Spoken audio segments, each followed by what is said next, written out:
لميت الغسيل ووصيت كده.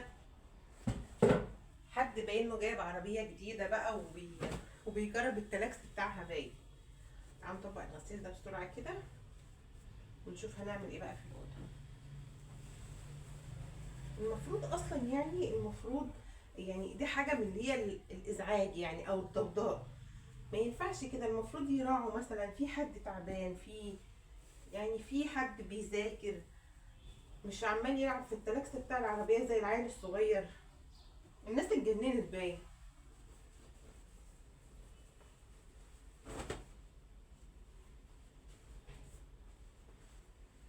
ولا انا بقى اللي مش متعوده على الهيصه ديت تقريبا بقى، معرفش هل هو ده طبيعي ولا مش طبيعي، مش عارفه. بس عندنا ما كانش فيه القلق ده.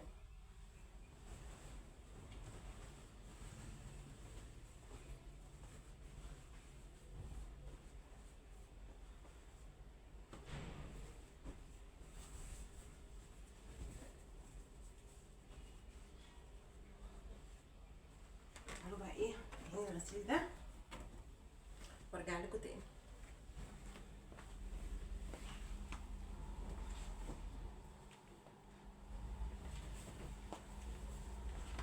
رجعت وما اتاخرتش. بصوا هجيب حاجه امسح بيها الترابيزه عشان نحط عليها الكراسي والحاجه دي. طبعا يعني شايفين انا عماله اتحرك كده زي الانسان الآلي بالظبط. بس خلاص هي ملهاش مكان غير هنا بقى. ادوني ثواني.